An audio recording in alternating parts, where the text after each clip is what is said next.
আলহামদুলিল্লাহ, দেখতে দেখতে শবে বরাত চলে এসেছে।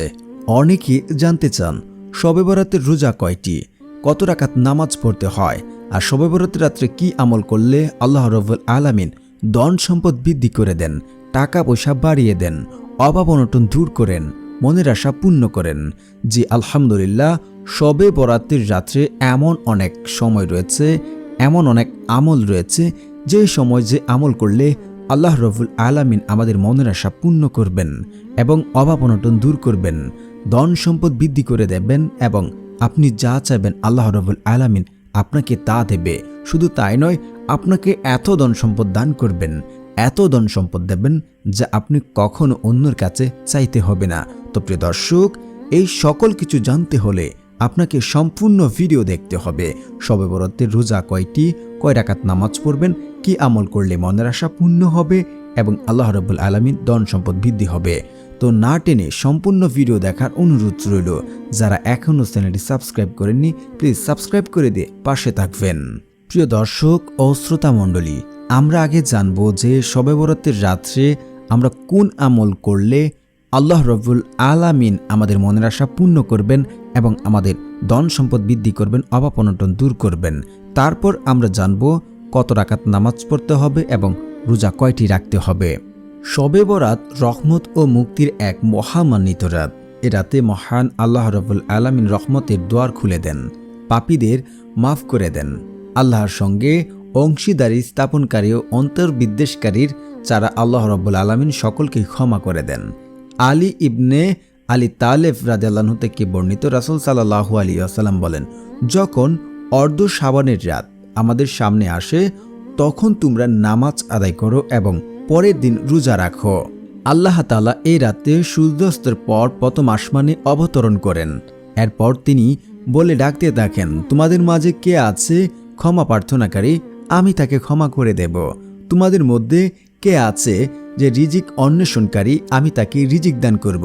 তোমাদের মধ্যে কে আছে যে বিপদগ্রস্ত, আমি তার অভাব অনটন বিপদ দূর করব।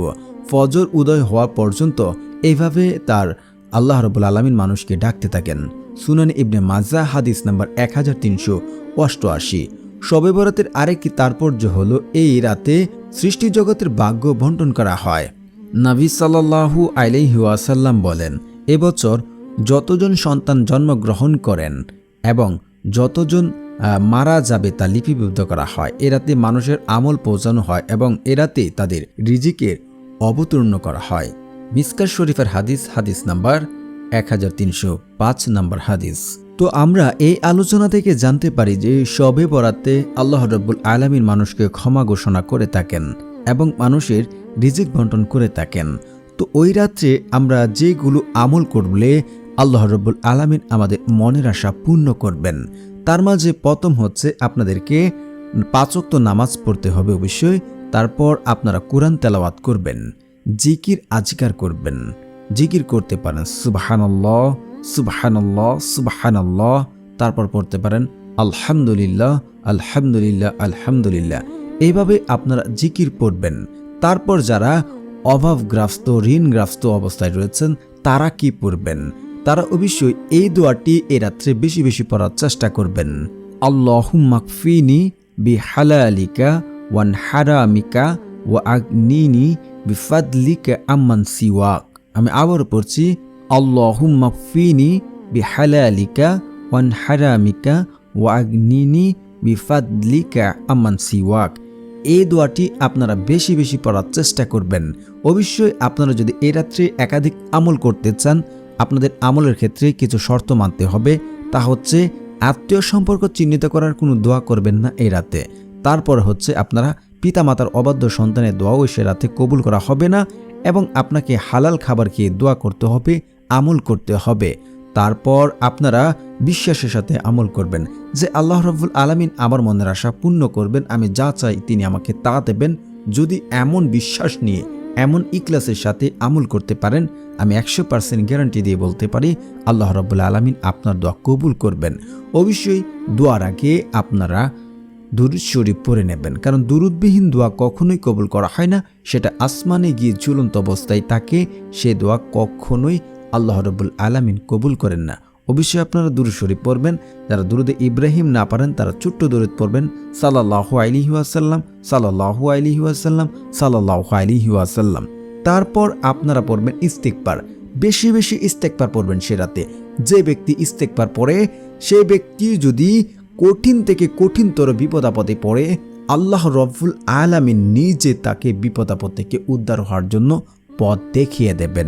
শুধু তাই নয়, তাকে এমন সকল জায়গা থেকে, এমন সকল উৎস থেকে রিজিক দান করবেন যা সে কোনোদিন চিন্তাও করেনি, কল্পনাও করেনি।